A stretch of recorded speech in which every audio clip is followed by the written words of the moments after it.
Madame la Présidente de la Commission européenne, je m'adresse à vous en français car j'espère que cette langue est restée encore la langue de la diplomatie. Je vous invite à regarder la cruelle réalité de la Roumanie d'aujourd'hui. Dans une Europe ayant l'identité en dérive, la Roumanie rurale a été abandonnée presque. Il n'y a plus de vie saine, de famille. Des millions de gens ont été forcés de partir dans des pays occidentaux pour des avantages en fin de compte illusoires. Cet exode des Roumains a été un objectif consciemment laissé se produire, soutenu par toutes les institutions européennes, ce qui a conduit au dépeuplement de la Roumanie rurale. C'est une malheureuse manière de soutenir l'urbanisation et le progrès d'un pays comme la Roumanie, ayant un si important potentiel agricole.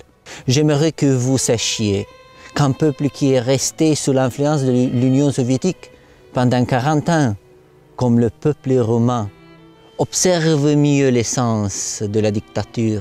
Un Français, par exemple, peut considérer la dictature comme une limitation de l'accès à Facebook, mais un Roumain voit l'essence de la dictature dans un système. Si ce qu'on lui propose le conduit vers la dissolution de sa nation, c'est exactement ce qui se passe aujourd'hui avec les Roumains. Dans les années 1950-1960, il y a eu aussi, Madame la Présidente, des personnes qui voulaient imposer l'industrialisation forcée en Roumanie. Ils s'appelaient communistes. Je voudrais vous poser une question. Le nouveau système européen d'aujourd'hui a décidé que les paysans roumains doivent tout simplement disparaître. Le paysan roumain, celui qui peut nourrir sainement sa propre famille, sa propre communauté, son propre pays, et aussi d'autres pays comme le vôtre, a-t-il dû devenir un travailleur clandestin dans les pays dits développés? Des millions de gens simples de Roumanie ont fini par être humiliés dans toute l'Europe. Pourquoi? Pour que la Roumanie, en 2100, réduise sa population de 22 millions de personnes à 13 millions? Pour que toutes les terres fertiles de la Roumanie soient acquises par des groupes d'intérêt privés ayant la citoyenneté européenne? Pour que la Roumanie arrête de produire quoi que ce soit, car produire, c'est pouvoir. Car produire, c'est pouvoir, Madame la Présidente.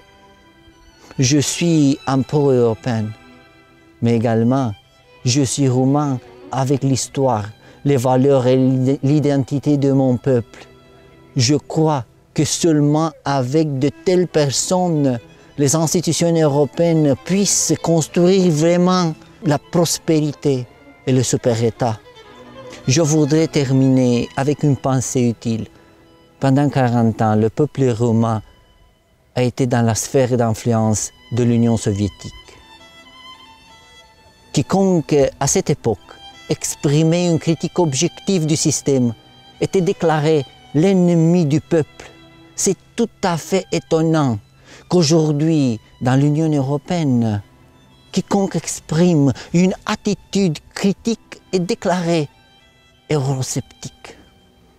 Un homme objectif se dresse devant le monde pour critiquer avec objectivité précisément parce qu'il veut défendre la vision européenne pour ne pas la laisser dévier vers l'absurde et la tragédie.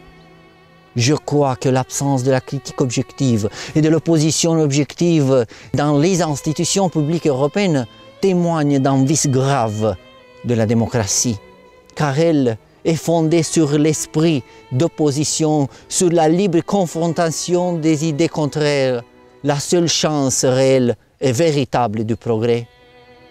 La défense de la démocratie, la défense de la liberté par les institutions européennes, je la considère comme une approche aussi importante que la défense du village roumain. Les deux sont des valeurs de grands prix. Sans elle, nous vivrons dans une Europe artificielle, estropiée. L'Europe a été créée pour que l'être humain soit au premier plan.